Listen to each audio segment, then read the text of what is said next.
Hi, so I haven't made a video in a while, and part of that is because I'm still a little camera shy, still trying to figure YouTube out and my whole process and that kind of thing. But I have been convicted to basically make all these videos as I'm like learning things, thinking about things, living out things, just about I think not just trauma, but like mental health in general. But I probably will focus on like trauma, complex trauma, CPTSD, maybe more than other things. But I think mental health as a whole is just very important. And the church has so much to learn as far as understanding like what God intends for healing and a science, trauma informed approach, while also like utilizing the Holy Spirit and the gifts of the Spirit and that kind of thing.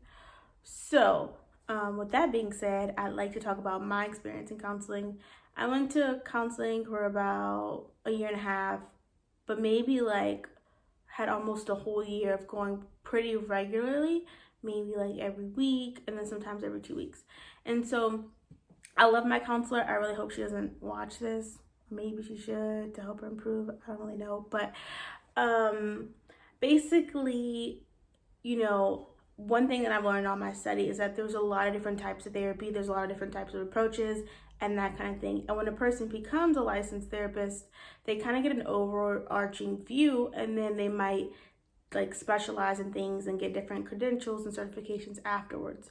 So not every single counselor is equipped to deal with like someone who's gone through a complex trauma. Not everyone is equipped to counsel couples as well as someone else. It's all about their specialty and their experience and that kind of thing. Another part of it too is like the what they call the therapeutic relationship, and the dynamic is very different between different counselors. So whereas one counselor might be amazing for one person, they may not be the same for another person because of different experiences and personalities and that kind of thing. And it's kind of on the counselor to also kind of feel and perceive that a little bit. If they think, I know someone who might do a better job giving referral and that kind of thing. So my counseling experience. The person I went to was referred to me by someone else who was going to her, and I saw on her website that, or when I reached out, that she's like, I usually charge $100 per session. And I reached out to someone else before that, and they were like $150 for a 45-minute session. And I was like, I can't spend $150 every week on counseling. So this lady said usually 100, and she was an intern, and so I thought, usually doesn't mean always, and so I can maybe like bargain. And so I told her I can do like 75 or something else or whatever, and then she agreed to do $75. So part of the reason I continued going to her, even when I felt like there were some problems, was because of the fact that she was the least or the most affordable person that I could go to. So I also wanted someone who was also Black.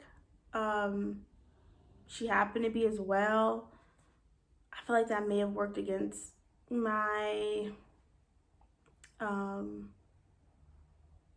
that I feel like that may have worked against me to some degree.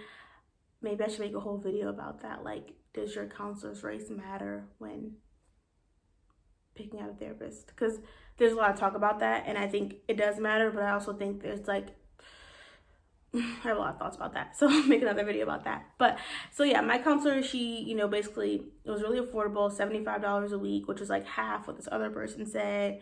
And she was also Black, like I thought was something that I wanted in a counselor, just to have that, like maybe someone who could understand that element, especially in San Francisco, because San Francisco's Black population is like very small. It's like 3 to 5%. I'll make a video about like my different thoughts about factoring in the race of your therapist or whatever, because it's, I think, a really nuanced topic, conversation, that kind of thing. But the lady was also like a lot older. She was an intern, and one thing that she did that was kind of a red flag was she would sometimes just like talk to me about my regular everyday life and was really curious about those kind of things. And so we just have long conversations. And so I'm very prone to like avoidance and avoiding difficult things that I don't want to talk about. And so sometimes I felt myself continuing in this like conversation with her about things that really didn't matter, to avoid things, and because she was also like helping carry it on. So an example would be, I worked as a nanny, and a lot of people have a lot of thoughts about nannies, don't understand how it works, and this kind of those kinds of things. And so she would just ask me different questions about, you know, the family I work for, or families, and things like that. And then so then I just started telling the story, and then she's laughing, and then we're just like, blah, blah, blah. Next thing you know, it's like been 20 minutes into our 50-minute session, you know, and we haven't even begun talking about, you know, whatever might be important. Also, feel like she didn't take as much like the lead. She said, hey, what do you want to work on, or what do you want to focus on? And even if she knew things, and I don't know if that's like a normal thing or not, but in a lot of the books that I read about counseling, and when they like give you basically scripts, sometimes the counselor will just maybe like ask some leading questions and kind of see where things go. I don't think she really did that very much.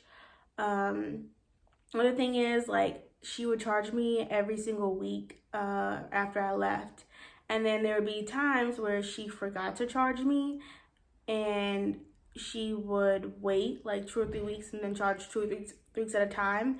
And I'm not the best at always checking my account, or like I wasn't, still not.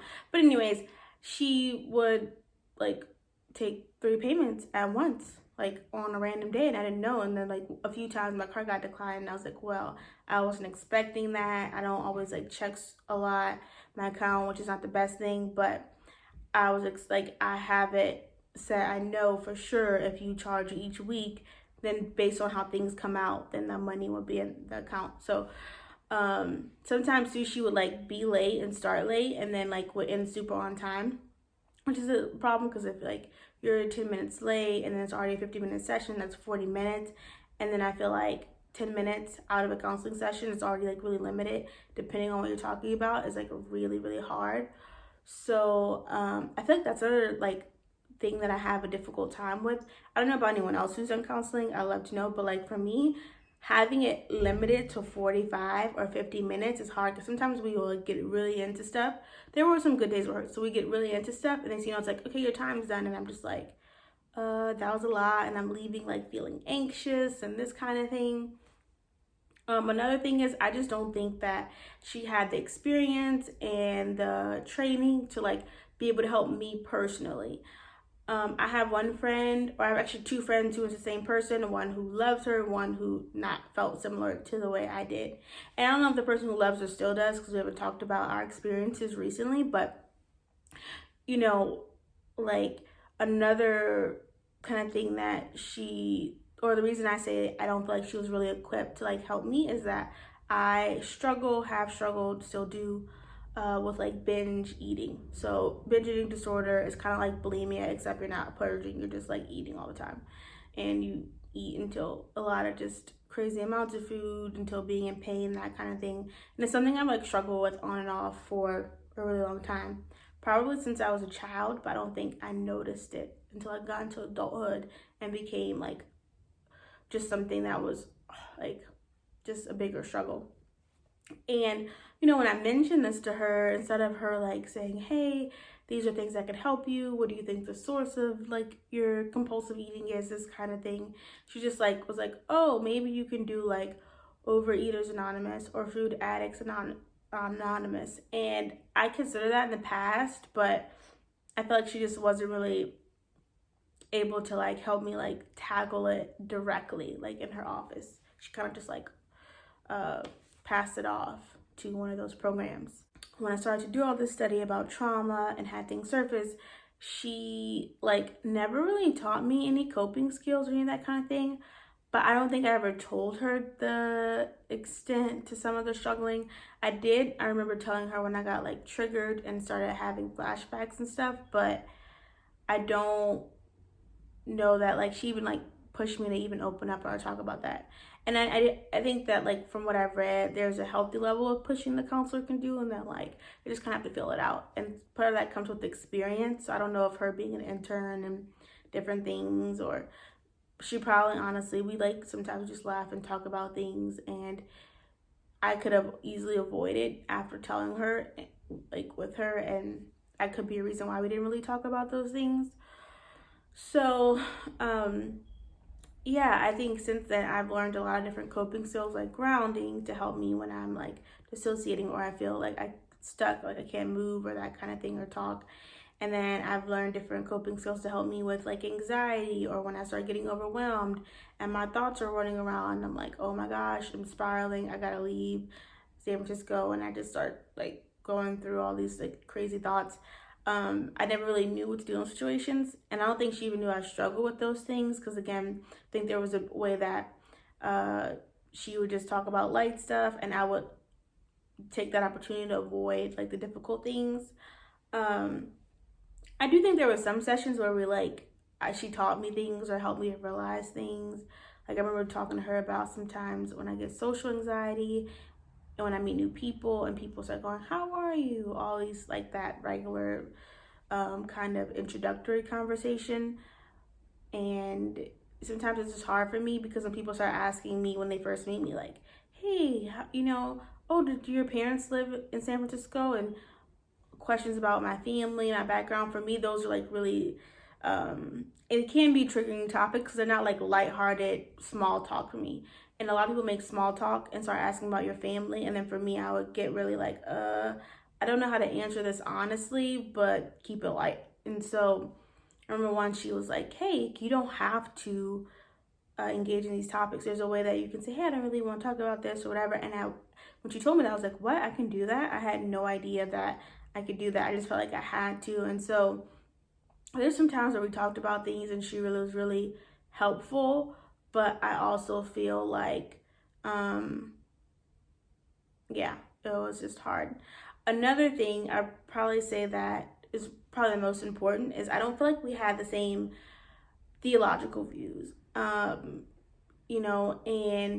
in her efforts to do like CBT therapy, which is cognitive behavioral therapy, where you like work on changing your thoughts so then you can change your behaviors and your patterns. Like sometimes she would just be like, oh, Erica, you're so kind and generous and nice and this. And she would really want me to like think about all the ways that I was good. But in my theological view, I'm really not that good. Like, if there's any goodness in me, it's only because of God. And so, thinking about like me being good enough and me being strong and me being generous and make me being things, I don't really like that. And some people might take issue with that. That's fine. But the word says like when I'm weak, he's strong. So it's really not about me being good enough, me being wise enough, me being generous, me being kind. It's like it's about who God has empowered me to be and helps me to be, because without him, I'm not that great. And I'm really well aware. Anyone who's gotten close to me and has seen some of my ugly sides know I'm not that great. So um all the good parts of me are him, Jesus. Um So yeah, another way theological differences came up is I remember once we were talking about something and then she just was like basically saying, well, something about like your truth, like you have to think about like what your truth is in the situation, that kind of thing. And when I hear your truth, that's like a trigger for me, like, no, not at all. Especially from a person who is a professing believer. Like there is no individual truths, there is no your truth, my truth. That's just doesn't make sense from a philosophical standpoint. And yeah, when I hear that, I'm immediately like, nope, not at all, because there's no truth. There's a truth. Or not a truth. There's the truth. Jesus is the way, the truth, and the life. And so it's like we might have different perspectives on things. We might have different points of view, different vantage points, and we may not always know what the fundamental objective truth actually is, but it still exists. And so, yeah, I remember once she was just saying, like, and I was like, well, I don't have a truth. And she was like, well, like your perspective. Like, and I'm like, well, perspective is different from truth. And she's like, well, eventually she just agreed to use the word perspective in talking to me. But that to me was like a major red flag. So, those are just some of the like reasons why I think that, yeah, though that's just basically my experience with counseling. I believe counseling and therapy is great. I would love to go to a therapist in San Francisco who's a believer and who is theologically aligned with me and is more resourced and trained and experienced. However, counseling is expensive. In San Francisco, like on average, your regular therapist is $150 to $200 a session. If you think about doing weekly sessions, that's a lot. Yeah, so I can't afford that. I don't really have a job. I mean, I do have a job, kind of. I don't have like any kind of consistent income. So for me, it makes counseling just a lot. And honestly, I know a lot of people, who would benefit from therapy, who have difficult past that they come from. And frankly, like, that's why I'm doing what I'm doing, is because not everyone has access to a like high quality therapist, and not everyone can afford therapy. And so it's like, okay, if people can't afford therapists, they don't have access to a therapist, then like, how can we utilize like what we know about the human condition, what we know about psychology, what we know from science, and like take those things, what they like, basically an evidence-based approach, combined with the theology that we have and who we know God to be, and then combine those things to help people learn to heal. So it's like, I've learned a lot of coping skills that have helped me immensely, and some of my friends who also struggle with past trauma, I've like passed that information on and taught those coping skills. And so when they encounter, different issues, they're able to use those skills to help them in the moment. And so it's like, I didn't have to be a therapist. It's like, hey, this has helped me. This is how it works. This is why. Here you go. So yeah, that's my experience with counseling. Therapists are great, love them, but the experience I had wasn't necessarily helpful to me.